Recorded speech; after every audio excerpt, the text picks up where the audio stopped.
then we as Austrian economists, we start from these kind of little things that seem almost insignificant. And then we extrapolate and we say, okay, if we know this orange banana trade is axiomatically beneficial, impossible to refute, then if we say, okay, if that's true for 2 people, that's true for 20 people, that's true for 2 million people, that's true for 2 billion people, right? It doesn't change. The underlying logic is always there. So then we Austrians can take the logic of things that we know to always be true and look at very, very big events and come to conclusions looking at the underlying currents and say, okay, this is going to happen. Exactly when, I can try and give a good educated guess. And sometimes we're very, very good at these educated guesses. Sometimes we miss, but quite often we're very, very good. Yeah. And then we know what's going on. And, okay, I understand. Like, just it's very important to mention the philosophy that the trade is beneficial to both parties is axiomatic. It's completely true. It's irrefutable.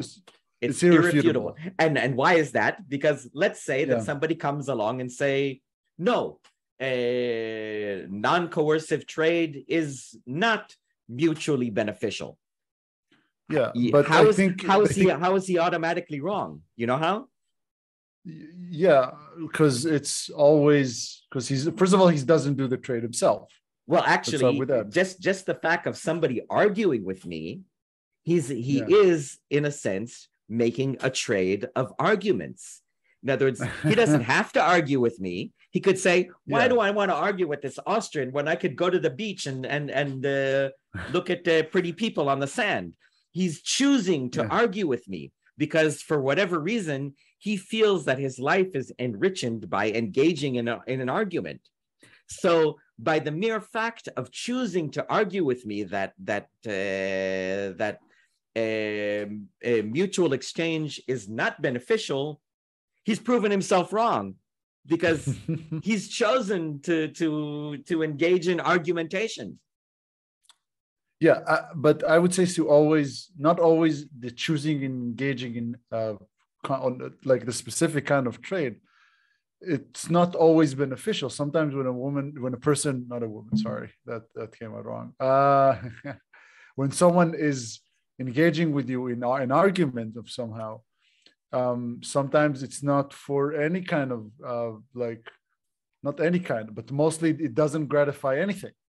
Well, the mere fact that somebody that chooses to engage in argumentation with me when I'm not holding a gun to his face and saying, okay, you're going to argue with me, then by necessity, that means that he has chosen, even if he hates my guts, right? Even if he's steaming mad, he doesn't have to stay there. He can go to the beach and look at pretty people on the sand.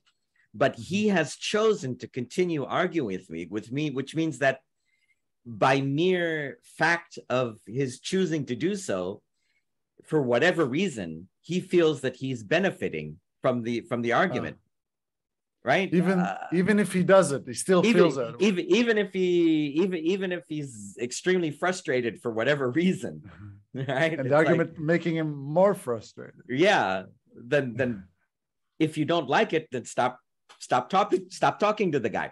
Which is why there is always the